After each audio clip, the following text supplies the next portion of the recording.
give you more when I get paid again. I hate those people who love to tell you money is the root of all the kills. They have never been poor, they have never had the joy of a welfare Christmas. Yeah. Oh, I know we will never look back. Yeah. It's Monday morning. The sun rises over the Sandia Mountains. People all over Albuquerque are beginning their day. First, they drop their kids off at school.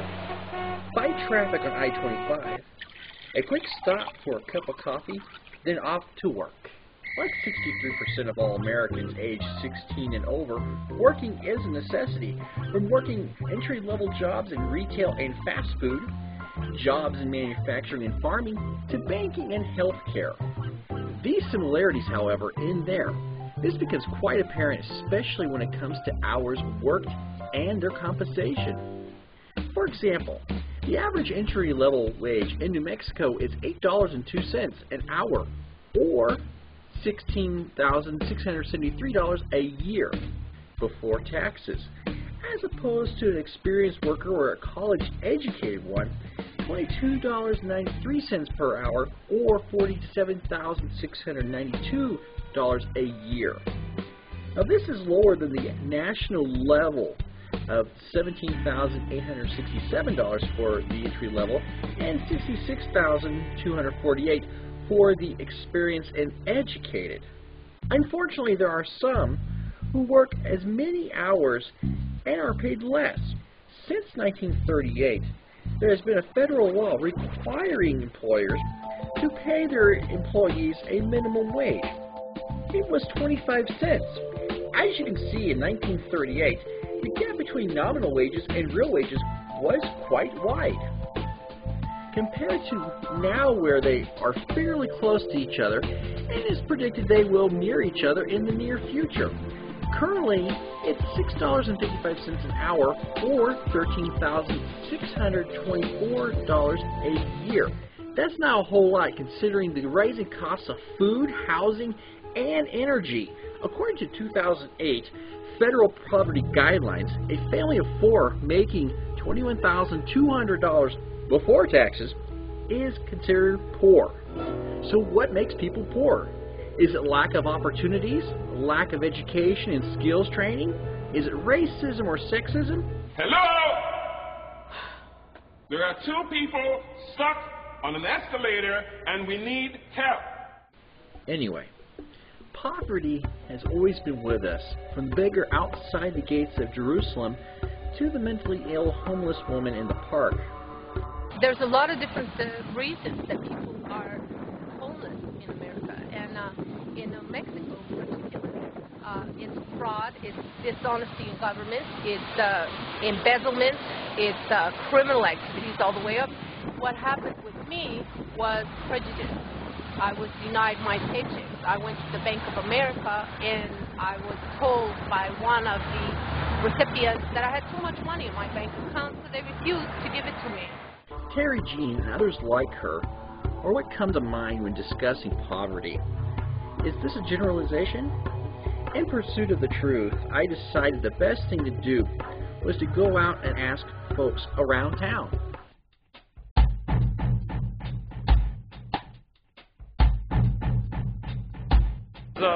We have a faulty distribution system because of capitalism. It's not because of lack of resources. I mean, we have plenty of food, plenty of the basic necessities. If we as a society wanted to provide the necessities for everyone, we have those. Spending things they don't really need, not budgeting, not watching their finances and paying attention. Also unexpected expenses like accidents, illness. The husband and wife are usually both working and they can't make ends meet. I don't know, that's like asking why is the economy the way it is. It's all screwed up. I don't know, man. All I know is I'm out there trying to get my bread and butter, you know what I mean? I'll clean yards, I'll clean cars, I'll clean windows, whatever, you know. But I do stuff for a living, but in the winter time, my job is seasonal. So I don't I gotta compromise, you know, I gotta do something else. But I don't know why people are poor, man. Maybe they're in drug addiction or alcoholism. Who knows? You know, it's a number of things.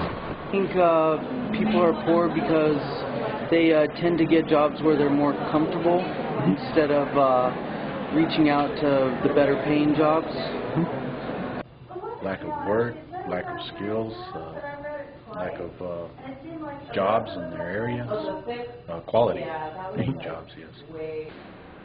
Because of the economic, especially now, these days, you know, there's no job, there's no, you know, there's been a lot of layoffs.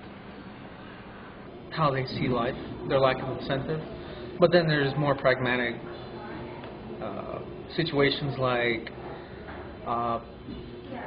you know, it just doesn't work out for them.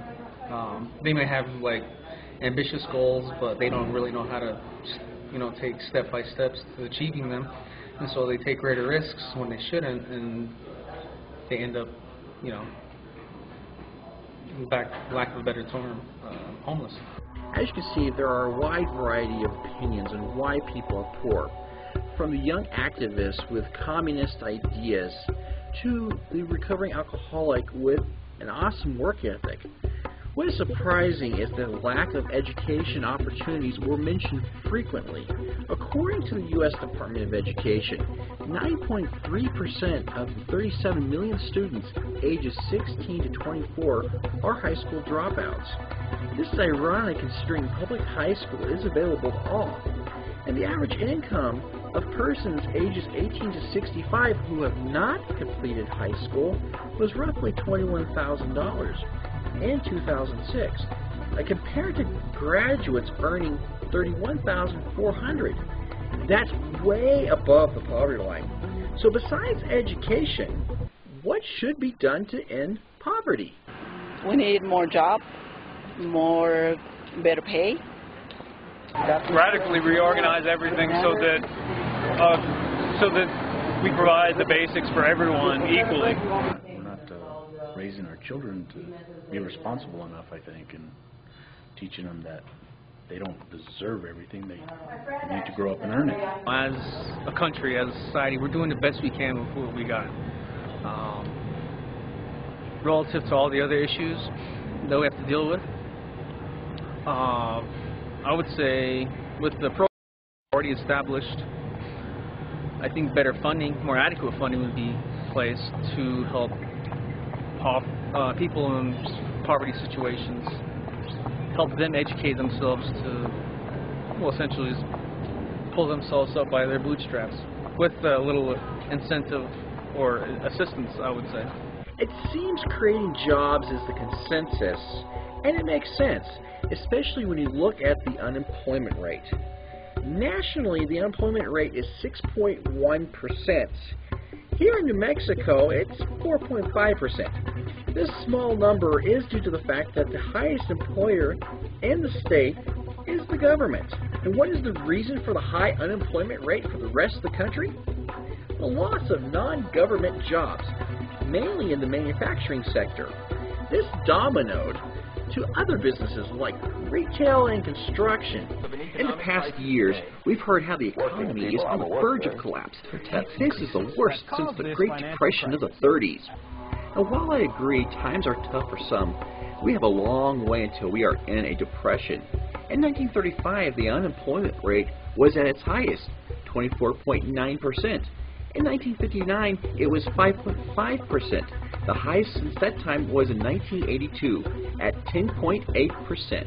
This documentary is one man's opinion based on government facts and statistics.